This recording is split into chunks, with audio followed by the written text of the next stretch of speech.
Hola a todos, muchas gracias por uniros. Bienvenidos a una nueva sesión de Digital Connector Sessions. Hoy estoy muy contenta de tener aquí a Lara Ocon, quien es Sales Manager en Google. Lara es española, pero está ahora en Dublín y ha trabajado también en empresas como Airbnb o Booking. Así que desde el lado de Sales y Ventas, pues estoy muy contenta que nos des tu feedback. Muchas gracias por estar aquí hoy, Lara. Hola Adriana, estoy encantada de estar aquí hablando contigo, así que con muchas ganas de ver qué me preguntas y cómo vamos hoy. Genial. Como te contaba, este proyecto va enfocado a ayudar sobre todo a dar visibilidad a mujeres en tecnología, y tú trabajando en una organización como Google, creo que nos puedes dar muchísimos insights. Para empezar, ¿cómo te definirías? Así en plan elevator pitch. Plan elevator pitch, bueno, elevator pitch es algo que me cuesta a mí mucho porque yo soy de usar miles de palabras, pero creo que primero, principalmente yo me defino curiosa, muy curiosa y con mucha pasión por aprender. Entonces, estas son las dos claves, ¿no? En los trabajos en los que he estado, en donde estoy ahora, creo que viene mucho de esa pasión por aprender siempre de todo el mundo de alrededor mío y de buscar más conocimiento, tanto donde estoy o un poco más fuera, con libros, con estudios, etcétera. Lo voy a dejar ahí. Genial. ¿Qué has estudiado, Lara? ¿Cuál ha sido tu recorrido laboral para llegar hasta donde estás ahora? Creo que mi recorrido es bastante especial o no habitual o no muy lineal, ¿no? Como se esperaría también, yo creo que por la edad que tengo y cuando empecé yo. Entonces, yo cuando estaba estudiando no tenía ni idea que quería ser de mayor, sí que tenía muy claro que quería viajar por el mundo, quería estar en un entorno global, quería vivir fuera de España y lo que se me ocurrió en aquel momento, me gusta mucho la gente y me gusta mucho conocer otras culturas, con lo cual estudié traducción e interpretación. No porque necesariamente quisiera ser traductora, sino porque me parecía como una buena base para el futuro. Luego ya como fui cambiando de trabajos, fui aprendiendo mejor lo que me gustaba, ahí ya llegó un momento que me di cuenta que estaba aprendiendo, estaba leyendo muchísimo constantemente sobre motivación, sobre manejar cambios, sobre engagement, que nunca he sabido cómo se dice bien en español, ¿no? El estar feliz en una empresa, estar motivado para hacer las cosas. Y entonces hice un máster en psicología organizacional. Esto fue ya hace unos años. Y luego ahora básicamente estudio muchos cursos sobre nutrición y biohacking, que esto ya es como un hobby. Lo que sí que hago es siempre estoy leyendo. Yo no hay un día en mi vida que no esté leyendo. Y combino libros de novelas y combino libros de aprendizaje de temas que en cada momento me suelen llamar la atención porque los tengo en mi día a día. Fantástico. Bueno, tocas muchas teclas, ¿no? Tanto en la vida profesional como personal, como veo. En la parte de sales, de tu trabajo, entiendo que llevas equipos. ¿Nos puedes explicar qué más hace un sales, o sea, qué hace un sales manager en Google y qué es lo que más disfrutas de tu trabajo? Pues es una mezcla y es una mezcla interesantísima. Para mí me encanta porque creo que ser ventas o hay ciertos como job titles, títulos de trabajo, roles, que dependen que en empresa tu día a día va a ser muy distinto, ¿no? Entonces yo creo que account manager en casi todas las empresas las hay y son roles distintos, o sales manager le pasa un poco lo mismo. Entonces en Google a mí me encanta la mezcla tan especial que tenemos entre entender muy bien a los clientes. Al final un sales manager lleva un equipo que llevamos clientes y yo como manager soy responsable también de esos clientes, ¿no? Y de cómo les va. Entonces, esa pata, una primera pata es nuestros clientes, cómo les ayudamos a crecer a través de los productos de Google, y esto conlleva mucho entender muy bien qué les mueve, qué necesitan, cuáles son sus objetivos, cuáles son sus barreras, etcétera. Eso es una parte muy importante. La otra parte muy importante como manager en Google, que es la que me roba el corazón a mí, es mucho enfoque en tu equipo y en la felicidad de tu equipo y en el desarrollo de tu equipo.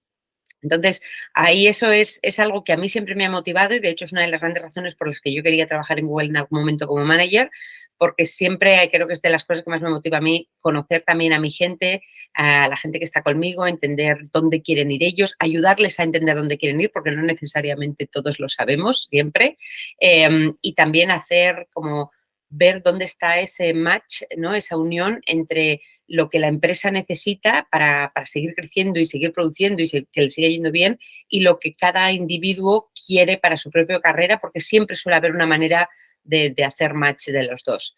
Y luego la tercera parte de lo que yo hago como sales manager, lo llamaría cosas internas, y eso es un pozo sin fondo de cosas internas, ¿no? Pues al final es mucho de entender cuáles son nuestras métricas para entender si estamos haciéndolo bien, tanto con los clientes como con el equipo. Tenemos muchísimas métricas internas, con lo cual hay bastante reporting, bastante análisis, bastante entender también y reflexionar qué puede ser una solución, qué es lo que no puede estar bien, qué es lo que puede haber detrás de algunas cosillas que salen que no están bien y cómo las mejoramos, cosas internas en general.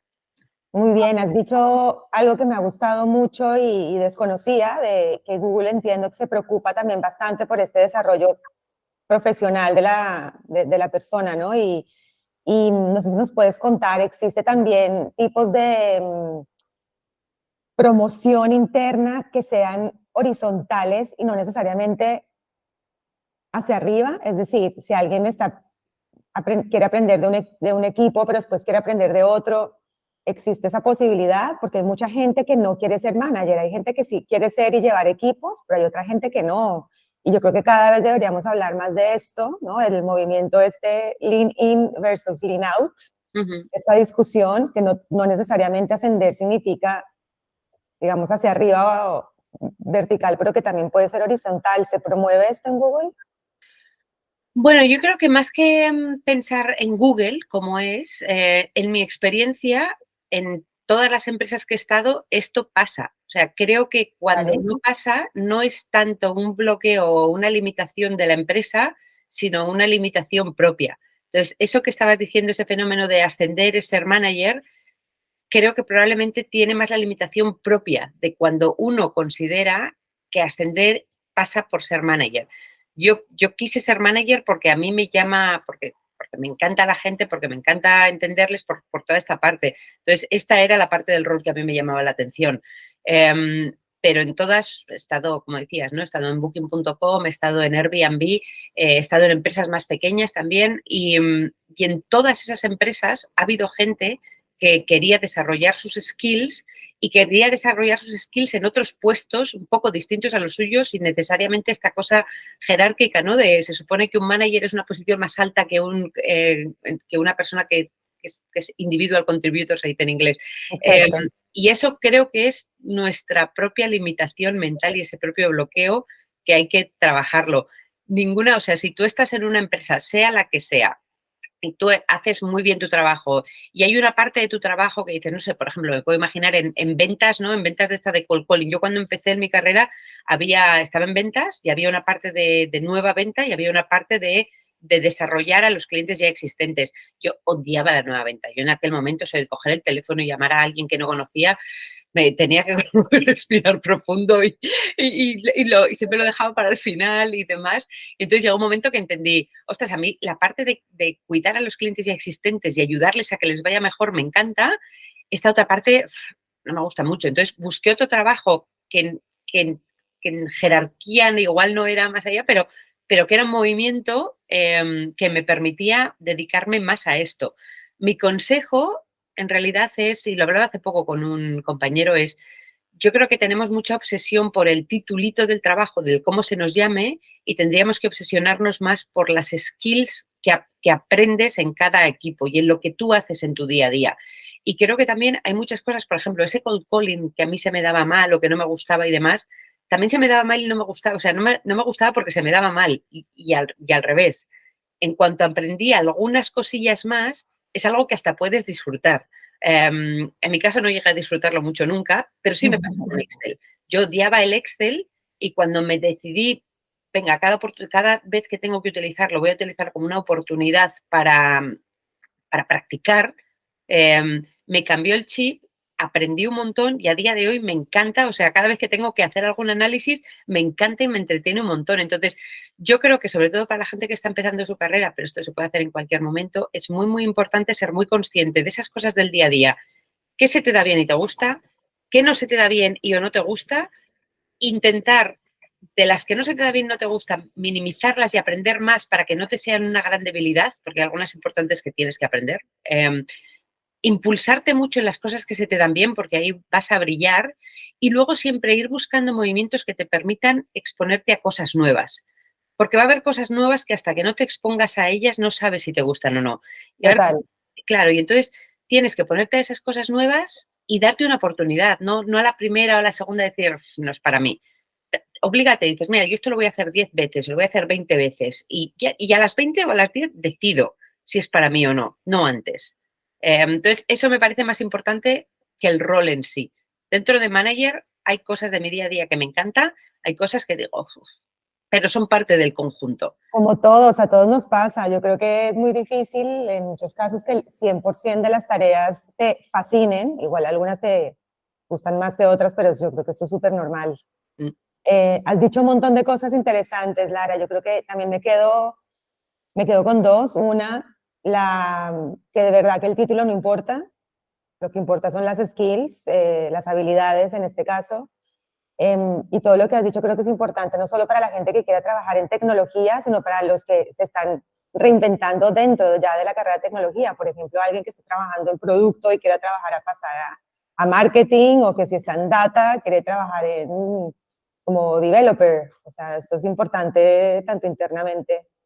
Y la otra parte, eso de atreverse, ¿no? Que muchas veces puede que haya cosas que nos gusten, pero no las sabemos si no lo intentamos. Y si no, y si lo intentas y te gusta, genial, y si no, pues no pasa nada, aprendiste algo, y lo importante también es conocerse. Yo también estoy muy metida en temas de desarrollo personal, como sé que tú también, y toda la parte de coaching, y es importante, muy importante conocerse a uno mismo para ser exitoso al final, no seguir el camino de otras personas, porque otras personas igual tienen un talento que tú no tienes, o directamente vas a ser completamente infeliz, y si uno es infeliz en algo, directamente el éxito no va a estar, como que la energía no está alineada con, sí, con tu trabajo, y yo creo que ahí ya puede haber fracaso. Muy bien, ¿nos puedes compartir algunos programas a nivel de software con los que trabajas más a menudo en tu área de sales? Em, Bueno, hay una que trabajamos todos, yo creo, desde hace unos años ya, ¿no? Entonces, en mi caso, ahora mismo donde estoy, utilizamos mucho Google Meets, igual que estamos hoy en Como videollamada. ahora, ¿sí? Creo que esto, ¿no?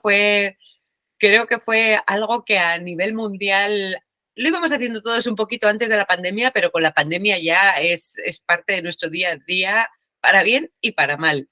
Pero esta es una de las herramientas que yo creo que no hay día que no haya tenido una videollamada. Además, aquí me encanta que como que cada vez hay maneras de mejorarlo, ¿no? Cada vez hay maneras de pues, poner los subtítulos para cuando hace falta, o grabar esa llamada y, ¿no? Cuando, por ejemplo, vamos a hacer un training, nosotros internamente a veces se hacen muchos trainings de manera escalable para internamente poder grabarlo, y yo igual si en ese momento no puedo, pero me lo escucho en otro rato que además tengo más atención para ello, súper interesante, una herramienta ideal, o como lo estamos utilizando hoy, ¿no? Esa es una que es común a todas. Luego hay otra que es particular nuestra, que es algo que a mí me ha sorprendido porque no es algo que tuviera en mi radar, no es algo que la gente al principio está emocionada de usar, pero luego lo he visto que es una muy buena ayuda. Tenemos una herramienta que se llama Gong, es externa y la usamos, y es básicamente para grabar las llamadas y compartirlas y poder escucharlas. Es decir, yo como manager, cuando cualquiera de mi equipo tiene videollamadas, llamadas con clientes, se la graban y me la comparten por esta otra herramienta. Entonces, yo con esta otra herramienta puedo escucharla. Entonces, el objetivo es ese desarrollo que hablábamos antes. O sea, yo como manager escucho, además, no es lo mismo cuando estás tú mismo en la misma reunión que cuando estás escuchándolo con paz, ¿no? Pero las escuchas y yo puedo ir viendo, ¿no? Pues cada uno de mi equipo, pues hay alguien que quizá veo que no hace preguntas en abiertas y no termina de escuchar porque tiene muchas ganas ya de decirle lo que ha venido a decir.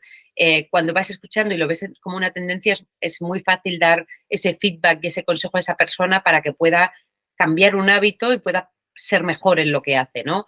O millones de detallitos de estos de cómo ayudas a alguien interno en tu equipo, escuchándole en acción, a ir mejorando y a ir siendo más intencional de cómo quiere presentarse, cómo quiere comunicarse, cómo explica las cosas, etcétera. Con lo cual, me ha parecido una herramienta súper interesante que utilizamos ahora. Me la apunto, no la he utilizado todavía, y compartirte también que desde Product Marketing, que bueno, yo he hecho marketing digital, aparte de acquisition, retention y Product Marketing también. También se suele hacer un poco de shadowing, se llama, ¿no? Como estas escuchas que dices tú, a los equipos de ventas. Desde mi área de Product Marketing es más para saber lo que el cliente, por ejemplo, las objeciones del cliente a lo que tú le estás contando, pues eso para Product Marketing es muy valioso. Y en segundo lugar, también saber si el equipo de ventas realmente está transmitiendo la propuesta del valor de producto que Product Marketing en principio, pues por la que está apostando, ¿no? Se utilizan las mismas palabras, si se está entendiendo. Así que esta herramienta también es interesante para toda la gente que no sepa también qué hace la gente tanto de ventas como de Product Marketing, pues mira, esta parte de audio y de entrevistas es importante. ¿Alguna otra que quieras compartir? Pues mira, estaba pensando ahora mismo, ¿no? De mis herramientas y demás, y claro, yo al menos en el tipo de trabajos que he hecho, en cada una de las empresas en las que he estado, se utilizan herramientas un poco distintas, ¿no? Hay una mezcla normalmente de herramientas internas, de reportes o herramientas externas. Para mí, eso creo que es algo que cuando entras a una empresa aprendes. Creo que es algo, o sea, me parece más clave esa apertura mental y confianza, lo llaman el growth mindset, ¿no? Esa confianza en ti mismo de que puedes aprenderlo, que todo se puede aprender. Y como en cada sitio va a haber una herramienta un poco distinta, creo que es importante esta otra herramienta de la que iba a hablar, que es como muy soft skill, pero es cultivar ese growth mindset. O sea, cultivar esa capacidad, ese conocimiento de que todo se puede aprender. Saber tú cómo aprendes. ¿Aprendes porque te lo cuenta el de al lado? ¿O aprendes mejor cuando tú te lees un manual? ¿O aprendes mejor porque te ves unos vídeos en YouTube? O sea, ¿aprendes mejor por las mañanas a primera hora o a última hora del día? Es conocerse muy bien a ti mismo y saber y tener esa confianza de que todo es aprendible y es cuestión de, pues, más o menos trabajo, más o menos tiempo. Porque con eso, o sea, da igual la herramienta que sea. Si tú tienes esa confianza en ti mismo, las vas a aprender, vayas a donde vayas. En general, en mi tipo de trabajo, entiendo que algo mucho más tecnológico es un poco distinto, pero al final el mindset tiene que estar ahí. Entonces, para mí, ese growth mindset es como una de las herramientas más valiosas.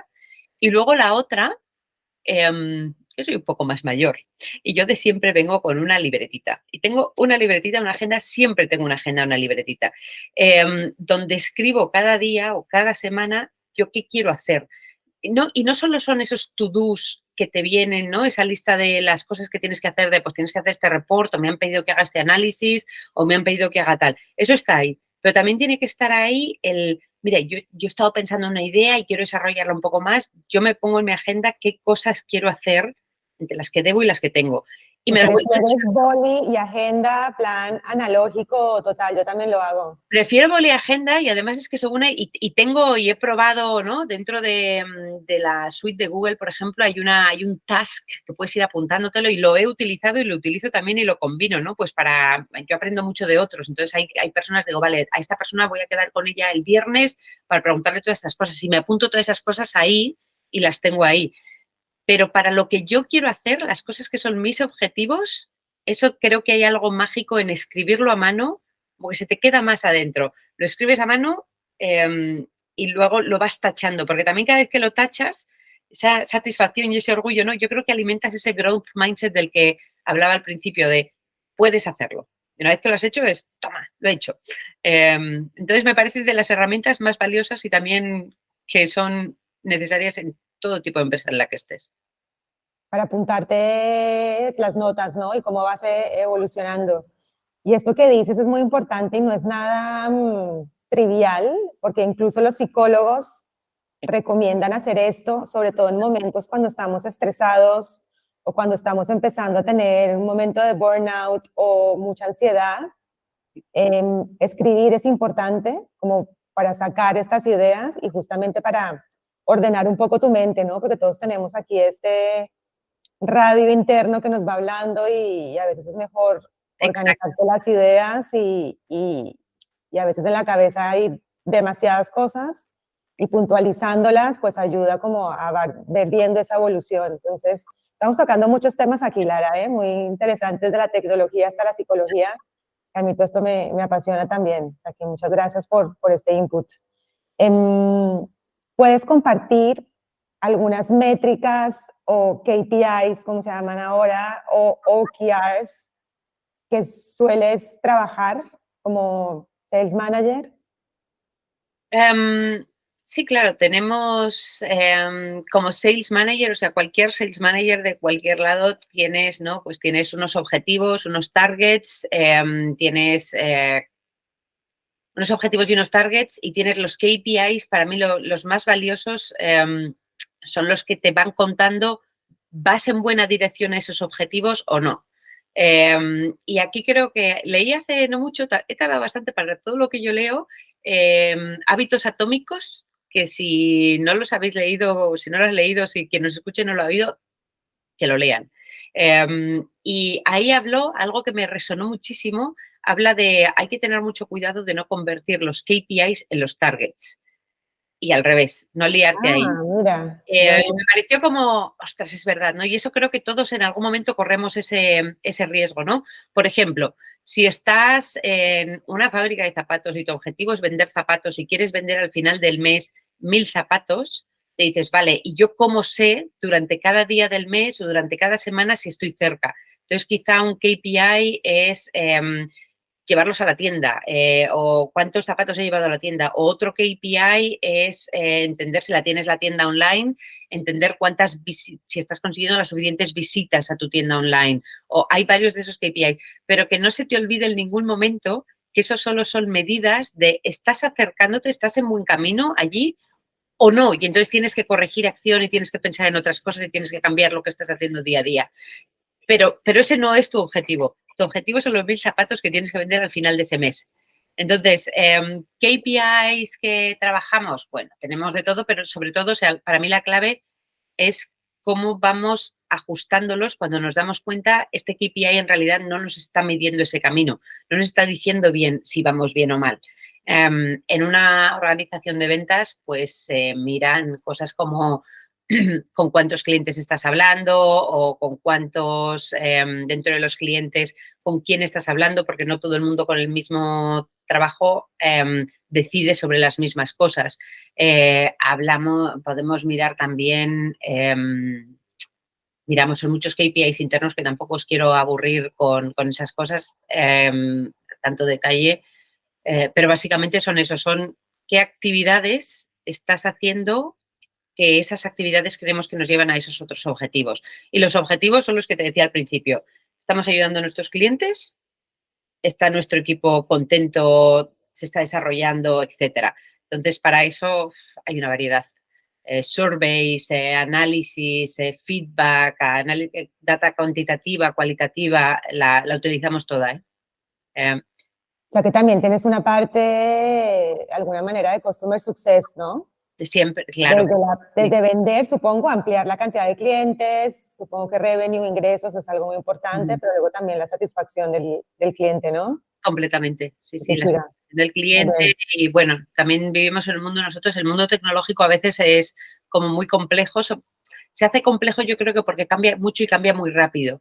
Y ahora con el boom que hay de inteligencia artificial, nos lo están diciendo todo el día, todo va cambiando muy deprisa. Entonces, hay muchos KPIs sobre cómo se va adaptando a este cambio, porque si haces lo mismo que hacías hace 10 años, es muy raro que te vaya a funcionar porque la situación ahora es muy distinta. Pero la situación ahora del entorno digital es también muy distinta que hace un año ahora mismo. Entonces, hay muchos cambios, hay que adaptarse al cambio y para eso tenemos de nuevo una variedad enorme de KPIs. Cuando te hablaba de esas 3 patas antes, te hablaba de que hay una cosa que es cosas internas, es enorme para un manager y va mucho de todo ese análisis, de toda esta revisión de KPIs y una parte muy importante, cómo yo como manager ayudo a no volvernos locos con los KPIs y a simplificar, porque si no al final corre ese riesgo de muchos KPIs se empiezan a confundir con los objetivos finales. Además, si hay muchos, ya no sabes a cuál ir. Si tienes muchos, ya no hay prioridades. Entonces, ¿cómo ¿Cuántos combinar? recomiendas tener? ¿Cuántos? También un poco una aclaración que he preguntado, KPI para la gente que no lo sepa, son las Key Performance Indicators o métricas con las que los diferentes equipos trabajan. Exacto. Y para mí esa es la clave, es indicador de cómo va la cosa. Es un indicador. ¿Cuántos, en tu experiencia, cuántos máximo debe haber? Porque yo he visto listas, en mi caso de OKRs, he visto listas de hasta de 15, que me parece una locura. Claro, pero yo creo que ahí... lo que tú recomiendas máximo como objetivos? Yo diría igual 3. Claro, exacto, pero ahí esa es la clave. Una cosa son los objetivos y otra cosa son los KPIs. Los objetivos hay 3, pero para entender esos 3 objetivos quizá necesitas 20 indicadores. Que no, vale, de cada uno de ellos, pero no trabajas hacia los indicadores. Lo que tienes que trabajar es hacia los objetivos. Como manager tengo que ser consciente de los indicadores para poder reaccionar y cambiar actuaciones. Pero no tiene que estar mi equipo trabajando hacia esos indicadores. Entonces ya se nos olvida el objetivo. Objetivos, sí, máximo 3. Como manager, se espera también que puedas trabajar con una ambigüedad y con una complejidad y poder gestionar muchos más indicadores sabiendo que son indicadores. Claro, perfecto. Y cambiando un poco de tema, ¿sobre qué temas estás investigando o qué te gustaría aprender? Bueno, llevo un tiempo, me río porque la gente alrededor mía lo sabe y llevo más de un año más obsesionada con todo el tema de biohacking.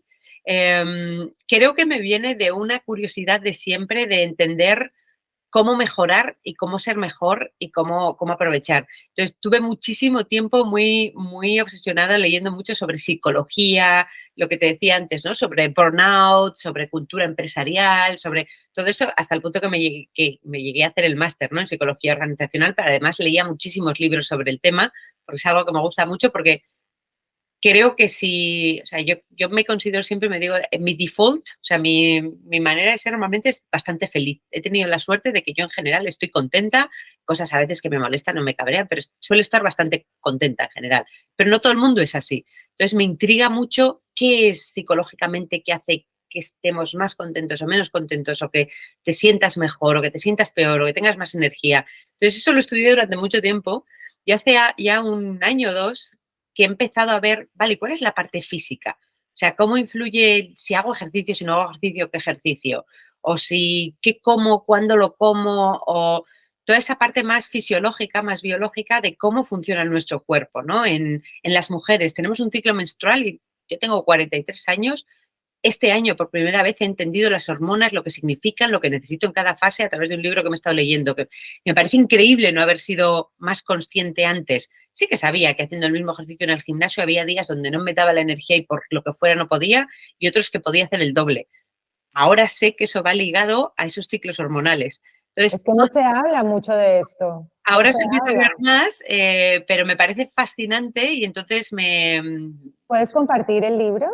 Claro, sí. Bueno, está en inglés, no sé si está traducido todavía, se llama Fast Like a Girl. Fast es ayuno, entonces es ayunar como las chicas o ayunar para las chicas, Fast Like a Girl. Vale, lo apuntamos. O sea, a mí me pareció espectacular, habla mucho del ayuno, de lo que se conoce a nivel científico, de cómo nos ayuda el ayuno para muchas cosas y habla del cuidado. Como mujeres tenemos un ciclo de 28 días, no todas las fases del ciclo tu cuerpo quiere ayuno, en algunas no, en otras sí, en otras te vienen bien, pero entonces cómo lo utilizas. Estoy obsesionada por todo este tema de biohacking. Gracias por compartir esto. Y ahora quiero preguntarte, ¿qué situaciones en la vida te han enseñado a ser resiliente, Lara? Yo ahí, fíjate que creo que tengo bastante suerte y no sé si es que tengo bastante suerte o porque como me considero afortunada lo veo todo un poco con gafas de color de rosa, ¿no? Y creo que tengo una vida bastante privilegiada. He nacido en una familia que me quieren y que tenía oportunidades, ¿no? Con una infancia muy segura. No digo perfecta, digo que me quieren y infancia muy segura. He podido estudiar. Como mujer europea tengo unas libertades que no todas las mujeres en todo el mundo la tienen. He podido viajar cuando he querido viajar. Entonces, me considero muy afortunada y luego también muy consciente de lo afortunada que soy. Creo que eso aumenta esa resiliencia. Cuando hay algo que te molesta un poquito, digo, ¿yo qué me voy a quejar? Hay gente que lo tiene tan difícil en el mundo, porque esto me moleste un poco? Porque ahora un jefe en un momento me ha dicho que esto no lo hago bien. Pues es que igual no lo hago bien, pero si pienso a lo grande, tengo tanta suerte en mi vida que no puede ser que esto sea un gran tema, ¿no? Pero bueno, esto también lo he ido aprendiendo más con la edad y con momentos en los que sí que me he obsesionado, ¿no? Cuando era más jovencita hubo un momento, yo creo que casi todo el mundo pasa por ahí, que te comparas mucho con el de al lado, ¿no? Estaba en alguna empresa y me comparaba a este de aquí al lado, sé que le han dado un bono que es un poco más que a mí, o Nos este de pasa a aquí todos, nos pasa a todos. desafortunadamente. Exacto, entonces en aquella época estuve más infeliz, hasta que llegó un momento que hice esa reflexión de pensar, espera, Lara, vives súper bien, vives en una ciudad bonita, en aquel momento vivía en Barcelona. Dublín también es bonito, pero no tanto. Vivo en Barcelona, tengo mi familia, tengo un montón de amigos, tengo dinero y ahorros para irme a viajar de vez en cuando, que es mi pasión. Me puse a pensar todo lo que yo tenía y todo lo que la mayor parte de la gente en el mundo no tiene y pensé, ¿cómo puedo estar mirando este trocito pequeñito que esta persona de al lado tiene más que yo y que eso sea una miseria? Entonces hice un cambio de chip y pensé, jamás, a partir de ahora tengo que seguir siendo muy consciente de todo lo que yo ya tengo y dejar de compararme con el de al lado. Y a veces, a ver, es tentador y creo que es naturaleza humana, pero procuro realmente trabajarme eso mucho, de ser súper consciente. Creo que viene mucho de esa gratitud, de ser muy consciente de lo que ya tienes. Y no significa no ir a por más. Yo siempre quiero algo más, pero me comparo conmigo misma. O es ese más de por mí, no porque otro al lado lo tiene. Entonces, para mí, esa es una de las cosas claves. Y luego la segunda, estuve en una época en una empresa que se me hizo súper difícil, había muchos cambios, se me hizo muy, muy, muy difícil.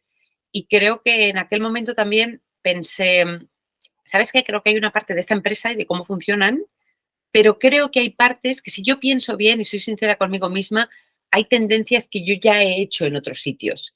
Y entonces empecé a pensar, vale, igual que con este tema de la comparación al final era una cuestión de reflexión interna, de todos estos entornos, ¿qué es algo que yo tengo que hacer una reflexión interna que no estoy siendo capaz yo sola versus qué es algo de ciertos entornos que hacen un clash con mis propios valores y ya tengo que ser capaz de reconocerlos para no estar ahí, porque no es mi sitio? Pero era algo que te molestaba, quieres decir, patrones de cosas que te molestaban en estas empresas. Bueno, patrones, por ejemplo, eran cosas, yo creo que eran más cosas mías, ¿no? De cuando tengo una posición, en la que eran, en aquel momento, ¿no? Yo pensaba, cuando tenía alguna posición, a alguien en una posición que yo admiraba, quizá esperaba muchísimo de esa persona. Y cuando esa persona Mm, empezaba a no hacerlo todo como yo creía que no, como esa manera de admirarles, o sea, les colocaba muy arriba o cuando hacían algo mal les colocaba muy abajo.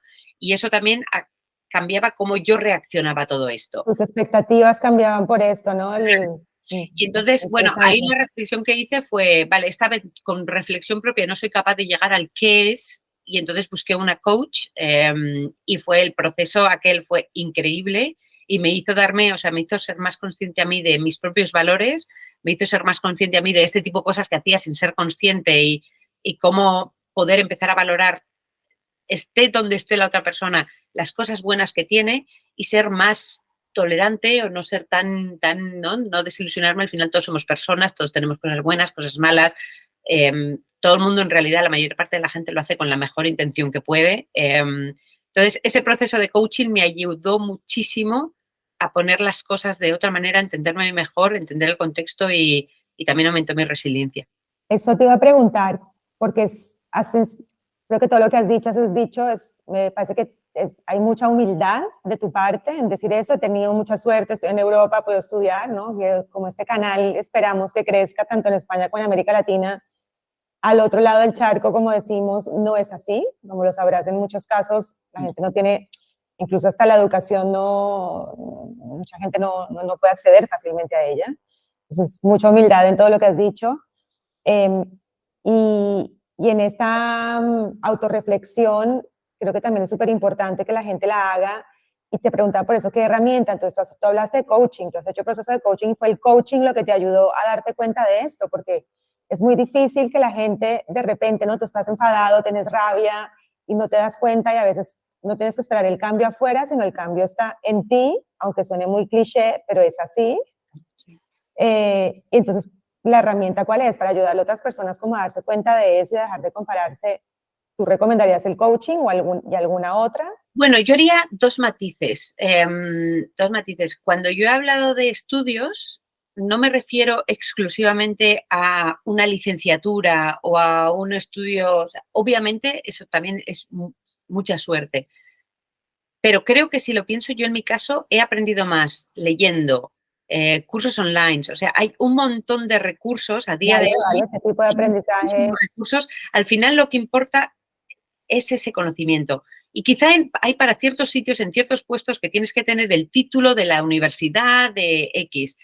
Pero para hacerlo mejor, para que te vaya mejor en la vida, tienes que aprender y tienes que conocer más. Y esto se puede hacer del compañero de al lado, escuchando de verdad. Se puede hacer de cursos de YouTube. Hay un montón de cursos en YouTube gratuitos. Se puede hacer entrevistas como estas. Entrevistas como estas. Se puede buscar modelos, ¿no? De patrones de gente que haga cosas que a ti te gustarían. Entonces, también, gracias a Dios, cada vez hay más gente en el mundo con acceso a un móvil, a internet, pero también hay bibliotecas, también, o sea, y a eso me refiero. Ahora, muchas veces es más fácil quedarte en casa viendo la tele que hacer este pequeño esfuerzo, pero hacer este pequeño esfuerzo te ayuda mucho. Y luego lo segundo, lo del qué recomendaría, yo lo primero que recomendaría es la reflexión. La reflexión y de verdad, es tan sencillo y que cuesta tanto como cada vez que tienes una circunstancia que acabas muy cabreado, que estás muy molesto, que estás muy alterado y demás, coger un ratito, sentarte en silencio, hacer unas respiraciones profundas y ser muy honesto contigo mismo. Y hacerte siempre esa pregunta de, en esta cosa que me ha pasado, ¿hay algo que yo podría hacer diferente? ¿Hay algo qué es lo que está en mi mano? ¿Qué es lo que yo puedo hacer diferente? Si estoy tan cabreado, ¿es realmente tan grande? Porque cuántas veces vas conduciendo, el de al lado va despacio y te pones cabreadísimo y demás.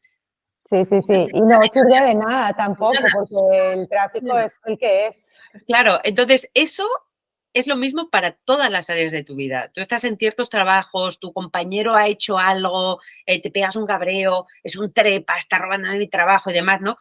Si te paras unos momentitos contigo mismo espera, vamos a pensarlo bien. ¿Qué puedo hacer yo? Uno, ¿es esto tan importante para mí? O sea, ¿eso que se ha llevado mi compañero realmente es algo que yo querría para mí? ¿Y qué es lo que yo querría para mí? ¿Es el reconocimiento? ¿Es haberlo hecho? ¿Y cómo puedo trabajármelo yo para tener esto para mí?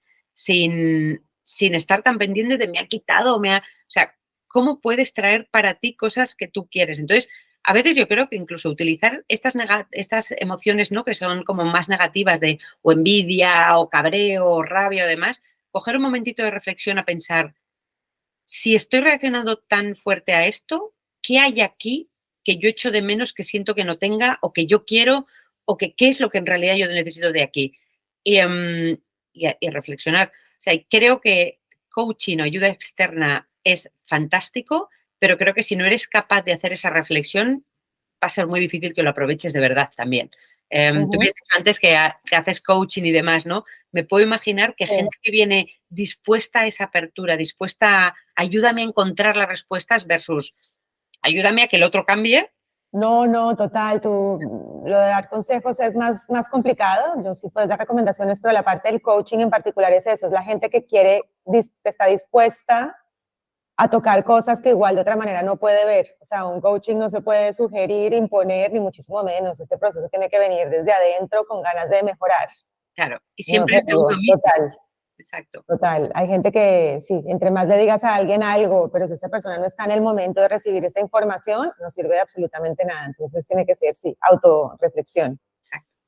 Muy bien. Lara, yo creo que es muy importante, como decías tú, nosotros mismos, bueno, querer crecer y aprender, em, pero también es importante, yo creo que la gente que tenemos alrededor que nos ayuda, y tú también siendo manager, en tu caso, ¿a quiénes consideras tus mentores y que te han enseñado en la parte laboral?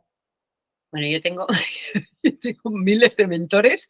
No sé si, yo no sé si he tenido mentor, como se entiende ese término. Yo creo que cuando estaba en Booking.com, ¿no? Tuve un jefe que fue fantástico y me enseñó muchas cosas y me ayudó también a verlo, ¿no? Por ejemplo, pues esta persona fue cuando yo estaba, venga a leer libros sobre esa temática de psicología organizacional, fue la persona que me vino y me dijo, tú sabes que estos son estudios y que se llama así, que se estudia aquí y demás. No, yo no lo sabía. Entonces fue un poco esa luz que me ayudó a identificar algo que me trajo mucha satisfacción, porque lo hice porque quería aprender.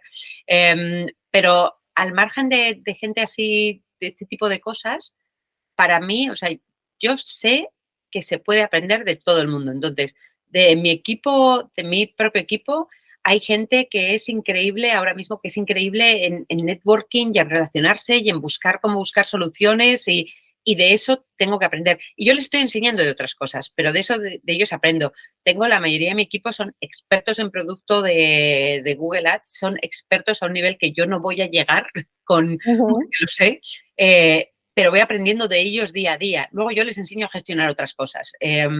Entonces, de mis amigas, hay amigas que están empezando, que están con sus propias empresas, que las están montando, que las montan ellas, que no es mi entorno, pero de lo que ellas hacen y cómo gestionan ciertas cosas, yo también aprendo. Entonces, más que mentores, creo que tengo esa apertura de saber, de todo el mundo puedes aprender algo, aprende, aprovechalo. O sea, de todo el mundo puedes aprender algo. Sí, Busca, sí, sí. busca qué. Y qué bonito que dices que incluso de gente de tu equipo tú también aprendes, pues gente, también son mentores. Yo también considero mentores mucha gente que veo online, que no conozco, pero de sus enseñanzas también las considero de algunas maneras Sí, mentores lejanos. exacto. Lara, ¿qué miedo has superado en la vida y qué te ha enseñado? Em, Mira, cuando estaba en Airbnb, dejé ese trabajo para irme a viajar.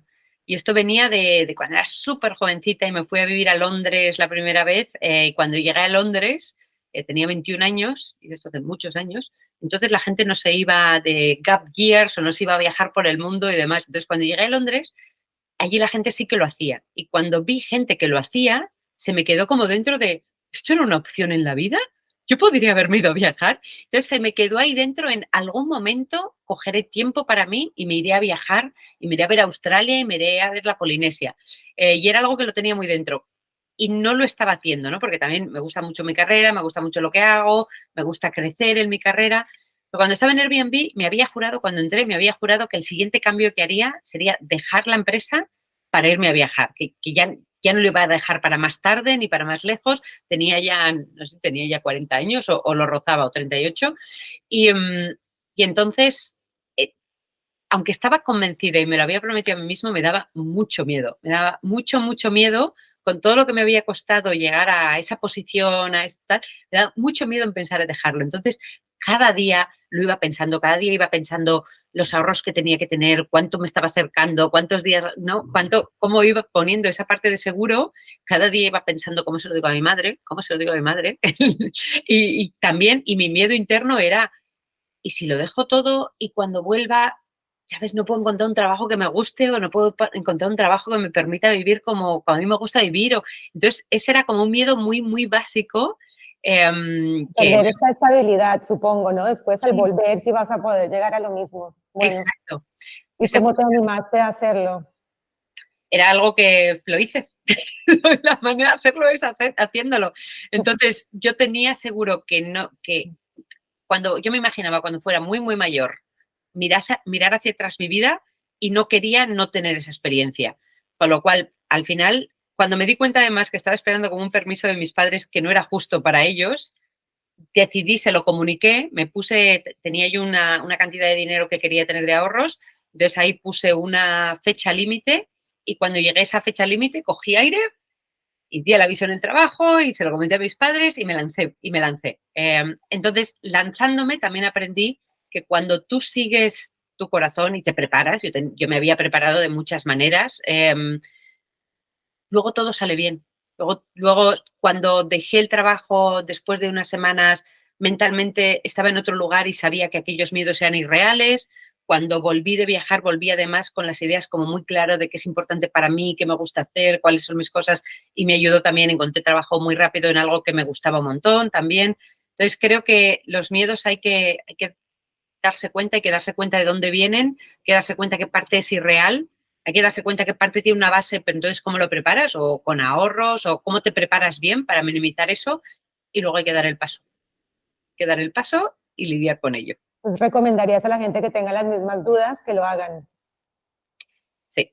Total, la vida es muy corta y muchas veces creemos que vamos a llegar todos a los 80 o a los que sea, pero no sabemos. Y entonces yo también creo que hay que seguir ese instinto y ser feliz, porque nunca hacer lo que te gustaría hacer y no dejarlo para más tarde. Exacto. Muy bien. ¿Qué consejo le darías a alguien que quiera hacer lo mismo que tú? ¿Qué estudiar, cómo prepararse para trabajar, digamos, en ventas en una empresa tecnológica? Sí. Yo creo que, o sea, creo que hay muchos caminos muy distintos. En el tipo de empresas como la mía, se valora muchísimo la diversidad, se sabe que la diversidad es fuerza y que cuando haces productos para todo el mundo, tiene que incluir a todo el mundo, con lo cual necesitas diversidad para poder crearlos así. Y esto significa también que hay muchas maneras de llegar al mismo sitio. Hay gente que tengo a mi alrededor, tienen caminos de cómo han llegado a donde están muy distintos los unos de los otros.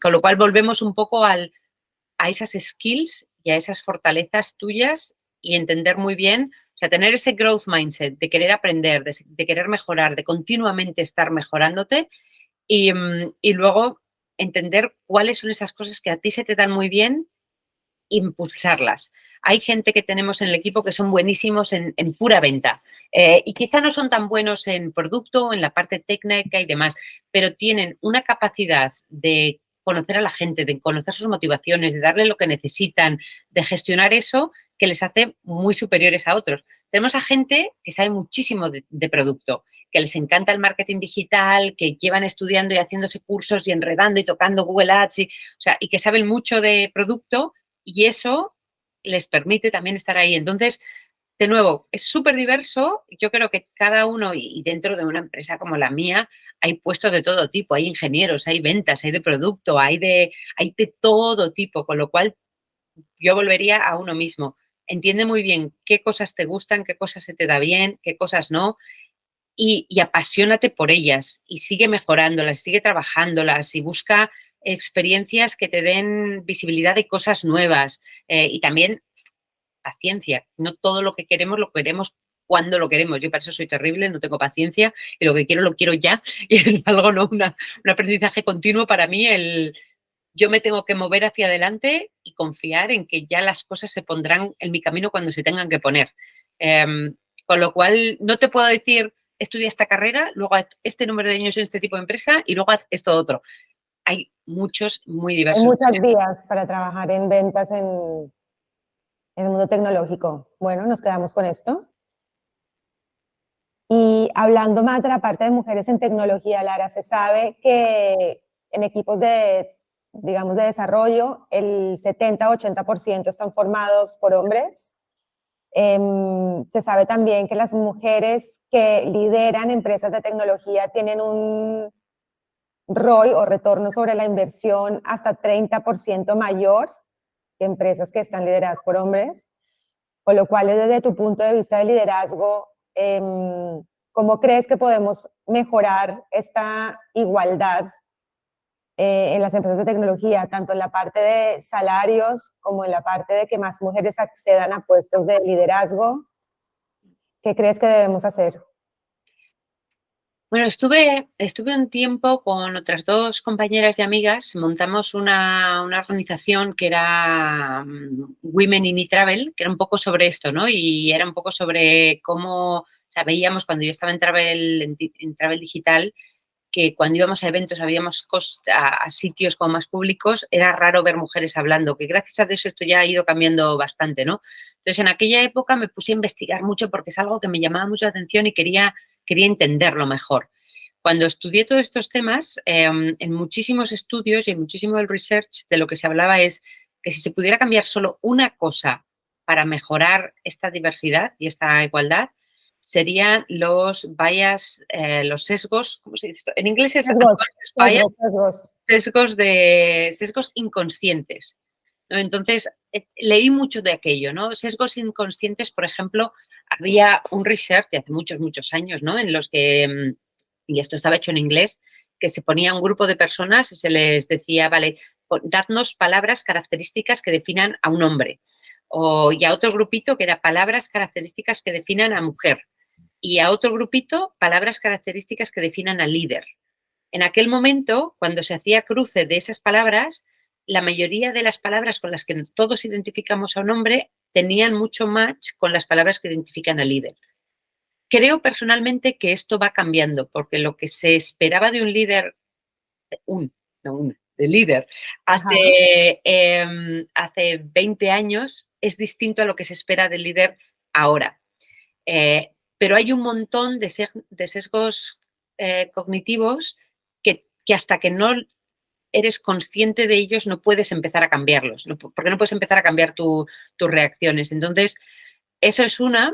Y luego la otra, estudiando y leyendo más, yo llegué a una conclusión de, no es solo que lo es, mujeres y hombres, pero creo que, por ejemplo, también hay mucho sesgo cognitivo con, por ejemplo, la gente extrovertida y que hablamos en cierto tono y que hablamos en alto y demás, versus la gente tímida. ¿Cuántos hombres que son quizá más tranquilos, más prudentes a la hora de hablar, que no hablan tan alto, que hablan con una energía más baja, lo tienen tan difícil para llegar a esos puestos? Y si esto sigue siendo diversidad, o cuántas, ¿no? Entonces va un poco por ahí. Todos esos sesgos cognitivos creo que es súper importante aprenderlos un poquito, ser un poco conscientes de algunos de cada uno y ir cambiándolos. Esto es súper difícil, claro, súper, súper difícil.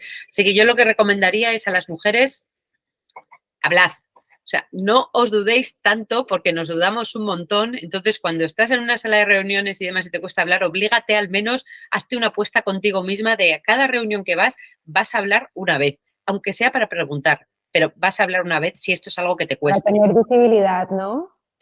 Para acostumbrarte a dar tu voz, para no quedártela, y para acostumbrarte a no dudarte tanto, y para acostumbrarte a no machacarte cuando te equivocas. Todo el mundo nos equivocamos, pero si no pones tu voz, esa diversidad muere. Cuando estás en una sala, si solo hablan los mismos, los que se atreven a hablar, no digo que sean hombres o mujeres, lo somos todos, si solo hablan los que se atreven a hablar, te pierdes, ese grupo ha perdido diversidad y opiniones múltiples, con lo cual una es obligarte. Interesante, y también estaría la otra vista de a los que, bueno, hemos llevado equipos, también invitar, ¿no? También darse cuenta de, primero, quiénes están hablando y quién no, o sea, es responsabilidad propia. Vale, voy a hablar más, pero luego también hay este concepto de aliado, que cada vez está hablando más, el ally, que puede ser un compañero, puede ser tu jefe, también de invitar a estas personas para que se atrevan. Y creo que también eso es importante, ¿no? Completamente, y yo eso es algo que hago, pero si tú estás en esa sala y no necesariamente tienes un ally, no puedes dejar que dependa de otros. Volvemos al qué está en tu mano. Cierto. ¿Qué está en tu mano? No esperes que el mundo se te adapte a ti, que lo está haciendo, yo creo, pero coge control, coge ownership. Es tu vida, es tu carrera, es tu... Con lo cual, ¿qué puedes hacer tú? Y a nivel de sesgos, para hablar, bueno, en resumen, yo creo que es más que nada educación, ¿no? Que también es parte de lo que este canal busca, ¿no? Dar como más visibilidad a la gran variedad de tipos de mujeres que puede haber en tecnología. Educación, y luego los sesgos pueden venir de muchos tipos, lo que decías tú, una parte es el género, la otra parte también puede ser racial, puede ser de países, puede ser de religiones, que si es más callado, más, o sea, hay muchísimos tipos de sesgos de personalidad, y es muy interesante, creo que abrir este melón, como dicen, es muy importante, y sí, que básicamente el resumen es educación y que en las empresas también se empiece a hablar más de esto. Yo una vez estuve trabajando en una bueno, startup, empresa muy grande, donde ellos mismos empezaron a dar cuenta que estaban contratando a chicos, hombres de 25 años, aprox, alrededor de 26, porque se estaban buscando como el mismo modelo de amigos, porque se sentían cómodos y era lo que ellos conocían. Sí, Y sí. han hecho un curso, o sea, creo que les han entrenado para que se dieran cuenta de este sesgo y decir, oye, tenéis que incluir más mujeres, tenéis que incluir gente de diferentes edades, tenéis que incluir gente de otros países, de otras, porque se estaba volviendo ahí una pequeña Claro, núcleo y eso no genera tampoco, no ayuda a la creatividad, incluso también al revenue después de la empresa, los beneficios que pueda haber. Entonces, tener gente de diferentes áreas es muy valioso para la organización. claro. Es muy valioso para todos, ¿no? Pero eso, de nuevo, es muy inconsciente. O sea, no es a mala fe, es muy Total, inconsciente sí, sí. porque ese es el sesgo de como de reconocer en otro lo que ves en ti de una manera inconsciente. Entonces, ahí lo que se pierde, como estabas diciendo, es si solo tienes a gente a tu alrededor que piensa como tú, que ve el mundo como tú, sabiendo que el mundo no es mucho más diverso, te estás perdiendo puntos de vista de clientes, de inversores, o sea, te lo estás perdiendo. Entonces,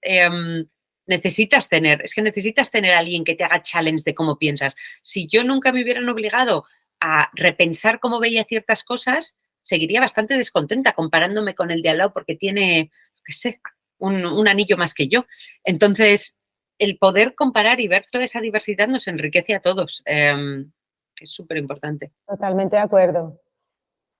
Bueno, Lare, ya para terminar, a mí me encanta la música y quisiera pedirte que compartieras algún grupo o tipo de música, algún cantante que estés escuchando que te haya sorprendido recientemente.